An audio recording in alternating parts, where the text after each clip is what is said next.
పూతబట్టి సువాసననిచ్చుట దేనికి సాదృశ్యం అంటే, ఫలిభరితమై ఫలించడానికి సిద్ధముగా అన్ని సంఘాలు, చారిత్రక సంఘం ఉంటుంది అని అర్థము.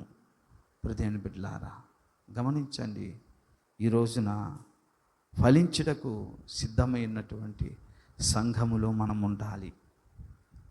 ఒకటేమో ఈ ఒక్క మాట వినండి, నేను ముగిస్తాను.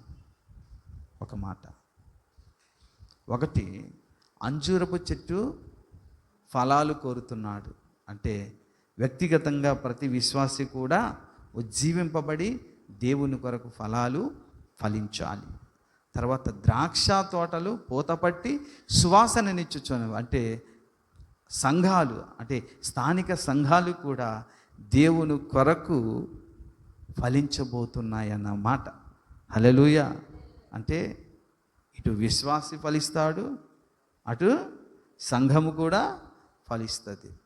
ఈ స్థానిక సంఘాలన్నీ కూడా పూతపట్టి సువాసనిచ్చి ఫలించినప్పుడు భూమి మీద ఉన్న అన్ని సంఘాలు కలిగి సార్వత్రిక సంఘము కూడా ఏమవుతుందండి, వధువు సంఘముగా పరిపూర్ణమైనటువంటి మచ్చ, ముడత, కలంకము అట్టిది మరి ఏదీ లేని క్రీస్తు సంఘము ఫలించి యేసు రెండవ రాకడలో మధ్యాకాశానికి ఎత్తబడుతుంది.